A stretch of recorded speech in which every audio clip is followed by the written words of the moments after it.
Lalu tadi di dalam exco pun kita bicara mengenai naturalisasi pemain, ya.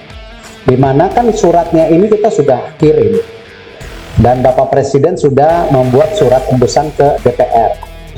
Cuman DPR lagi reses, rencana tanggal 13 itu mulai didorong oleh DPR untuk naturalisasi pemain. Selesai lebih cepat, naturalisasi kilat Mauro Ziltra hebohkan Belanda, Justin Hubner kegirangan. Jadi sekarang ketika mempersiapkan tim, Ketua Umum sudah bilang akan difokuskan betul-betul tim ini. Nah, untuk menghadapi FIFA Men's Day itu kan sudah dekat ya, dari tanggal sekarang, mungkin 2 minggu lagi ke depan kita akan bertarung di sana. Nah, nama-nama pemain itu segera akan diumumkan. Fastest player in Timnas? Me.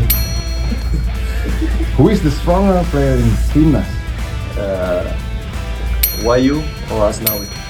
Seperti apa prosesnya ya kita ikutin, karena memang kan namanya itu ada proses.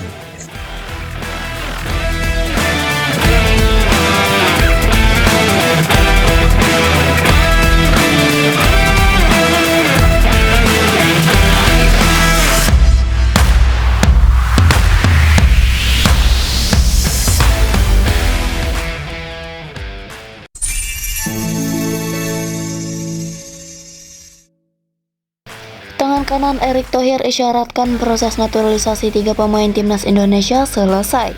Rosi Girang Justin Hubner lihat tingkah STY latih Uslan HD. Klub raksasa Belanda didesak rekrut bek kiri timnas Indonesia. Punggawa Garuda Muda yang siap menggebrak Super League 2025 sampai 2026. Simak informasi selengkapnya sebagai berikut. Kabar mengejutkan datang dari bek kiri timnas Indonesia. Dian Jemas yang secara tak terduga menjadi topik pembicaraan panas di kalangan pendukung PSV Eindhoven. Penampilan solidnya bersama Go Ahead Eagles saat berhadapan langsung dengan PSV di ajang Piala Johan Cruyff pekan lalu menjadi pemicunya. Pada laga tersebut, Dian Jemas tampil apik dan berhasil mempersembahkan sebuah assist untuk gol yang dicetak Mathis Sorai. Meskipun Go Ahead Eagles pada akhirnya harus mengakui keunggulan PSV dengan skor 2-1. Performa individu bek kiri timnas Indonesia tersebut meninggalkan kesan mendalam bagi para supporter lawan.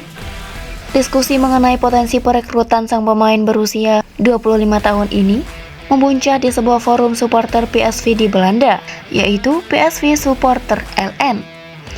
Seorang pengguna dengan nama Yaris memaparkan analis mendalam menyebut Dian Jemas sebagai bek sayap yang mungkin ideal untuk skema pemain pelatih Peter Bosz. Dian Jemas 25 tahun fullback ideal untuk Peter Bosz. Terlepas dari usianya, saya akan mengatakannya PSV harus segera merekrut Dian Jemas. Selama waktu yang lama saya meragukan dia. Tidak hanya one season wonder di Go Ahead Eagles, namun setelah melihatnya secara seksama pada musim lalu dan performanya pada minggu lalu, saya sepenuhnya yakin, tulis pengguna tersebut. Menurut analisisnya, gaya bermain James yang agresif dengan kemampuan umpan yang baik sangat cocok dengan filosofi penyerang Peter Bosz. Ia bahkan membandingkan profil Dian Jemas dengan mantan bek PSV Sergino Dest. Faktor harga juga menjadi pertimbangan utama. Dian Jemas diperkirakan memiliki nilai transfer yang relatif terjangkau, antara 1,5 hingga 12,5 juta euro. Sebuah angka yang dianggap sebagai keuntungan besar di bursa transfer saat ini. Sejumlah pemain muda timnas Indonesia U23 menunjukkan performa menjanjikan, sementara proses naturalisasi 3 calon penggawa baru skuad Garuda hampir selesai. Kabar ini menjadi angin segar bagi pecinta sepak bola tanah air menjelang putaran keempat kualifikasi Piala Dunia 2026. Naturalisasi 3 pemain timnas hampir rampung. Ketua Umum PSSI Erick Thohir memastikan proses naturalisasi 3 pemain keturunan berjalan lancar dan sesuai rencana. Satu nama yang sudah diungkap adalah striker FC Volendam, Mauro Ziltra, sementara 2 nama lainnya masih dirahasiakan.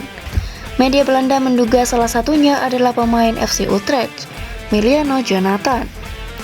Staf khusus Erick Thohir, Arya Sinulinga, mengonfirmasi melalui media sosial bahwa tahap awal naturalisasi 3 pemain tersebut sudah rampung. Kabar ini membuat supporter Garuda antusias, bahkan menjadi perbincangan media internasional. Bagi Mauro Ziltra, kesempatan ini menjadi jawaban dari penantian panjangnya untuk membela timnas Indonesia. Striker berusia 20 tahun ini mengaku terkesan dengan dukungan supporter Garuda dan tak sabar tampil di Stadion Utama Gelora Bung Karno. Kabar lain datang dari mantan pelatih timnas Indonesia, Shin Tae-yong, yang kini resmi menangani klub Liga Korea Selatan, Ulsan HD. Pelatih berusia 54 tahun itu menggantikan Kim Pang-won dengan kontrak hingga 2027.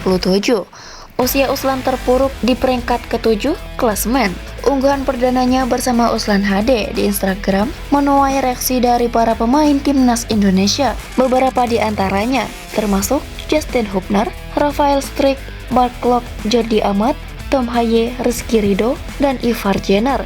Mengingat peran besar Shin Tae-yong membentuk generasi baru skuad Garuda.